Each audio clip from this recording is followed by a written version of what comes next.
Hello बच्चों, तो आज हम लोग पढ़ेंगे वाष्पन एवं संघनन। हम जानेंगे कि वाष्पन क्या होता है। हम देखते हैं कि बरसात के दिनों में और ठंडियों में क्या होता है, हमें जगह जगह पानी दिखाई देता है। अगर कहीं पानी गिर जाए तो वो इतनी जल्दी सूखता नहीं है, और वही जब गर्मियों में होता है तो सारी चीज़ें सूखी सूखी क्यों दिखाई देती हैं, सब सूखा रहता है। क्यों? ये होता है बच्चों वाष्पन के कारण।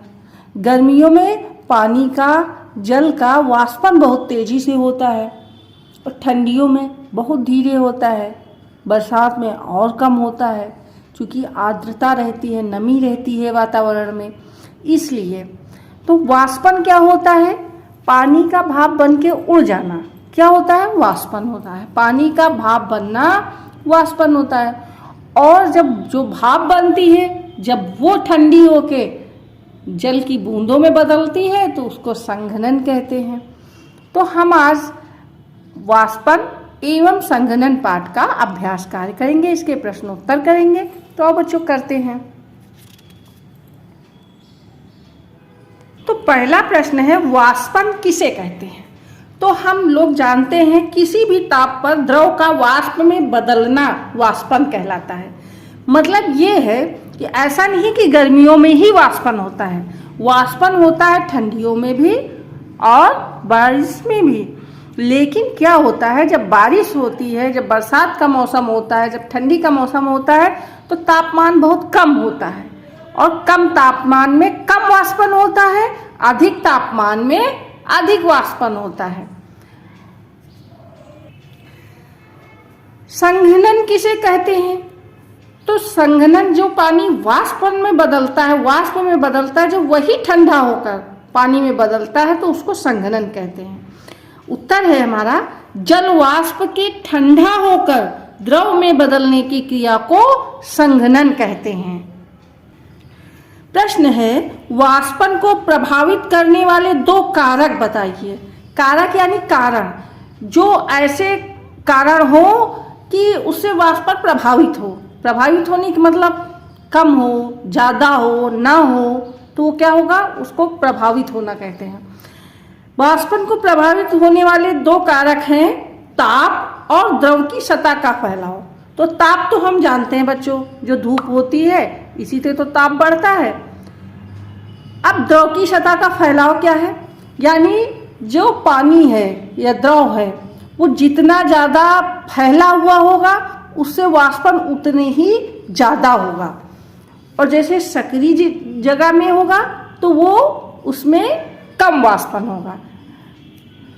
उदाहरण है, जैसे आप एक गिलास में थोड़ा सा पानी लें और एक उतना ही पानी की मात्रा अगर एक थाली में डाल दें और एक गिलास में, और दोनों को धूप में रखें, तो देखें किसका पानी जल्दी सूखता है।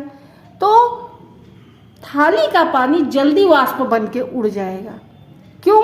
क्योंकि उसमें द्रव की सतह का फैलाव अधिक है। अगला प्रश्न है, समुद्र के जल के वाष्प बनकर उड़ने तथा बादलों के बरसने में कौन सी क्रिया होती है? तो बच्चों, समुद्र का जल वाष्प बनकर उड़ता है और फिर ऊपर जाके ठंडा होके बादल बन के बरसता है। तो इसको हम कहते हैं जल वर्षा की क्रिया। उससे क्या होती है? बारिश होती, बारिश की क्रिया होती है। ये क्या है? भाप बनना और बादल बनना और बरसना, मतलब पहले भाप बन के पानी का उड़ना, फिर पानी बनना, इसको जल चक्र कहते हैं। और इस क्रिया से क्या होती है? वर्षा होती है, पानी बरसता है। अगला अभ्यास कार्य है, रिक्त स्थानों की पूर्ति करें। कम ताप पर संघनन होता है। तो बच्चों, जब ताप कम होगा तो संघनन क्या होगा? अधिक होगा।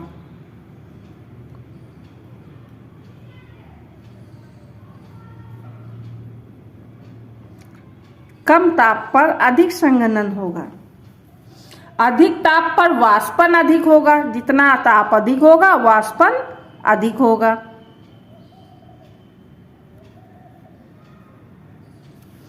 तेज वायु में वाष्पन होता है। तेज वायु में वाष्पन क्या होता है? अधिक होता है या तेज होता है।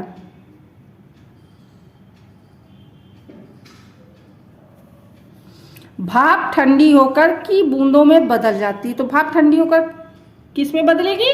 जल की बूंदों में बदल जाती है। यही हमें यहाँ रिक्त स्थानों में भरना था। सही उत्तर का चयन करें। मौसम शुष्क होने पर वाष्पन होता है। जब मौसम शुष्क होगा, मौसम कब शुष्क होता है बच्चों? गर्मियों में। तो क्या होगा? वाष्पन कम होगा, अधिक होगा? बिल्कुल नहीं होगा, तो अधिक होगा। अगला है खंड का के अधूरे वाक्यों को खंड खा की सहायता से पूरा कीजिए। खंड खा। जल वाष्प का द्रव में बदलना। जल वाष्प का द्रव में बदलना क्या होता है बच्चों? संघनन होता है। तो हम इसको संघनन से मिला देंगे। कम ताप पर संघनन क्या होगा? अधिक होगा। वर्षा की अपेक्षा शुष्क दिनों में वाष्पन क्या होता है? तेजी से होता है। जल के वाष्प में बदलने को क्या कहते हैं? वाष्पन कहते हैं। और कम ताप में वाष्पन कम होता है। तो वाष्पन को प्रभावित करने वाला के क्या है बच्चों? ताप, द्रव की सतह का फैलाव और मौसम।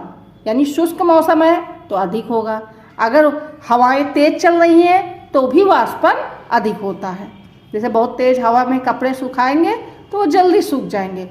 जो कपड़ों में पानी होता है वो वाष्पित ही तो होता है, तभी तो कपड़े, हमारे गीले कपड़े सूख जाते हैं।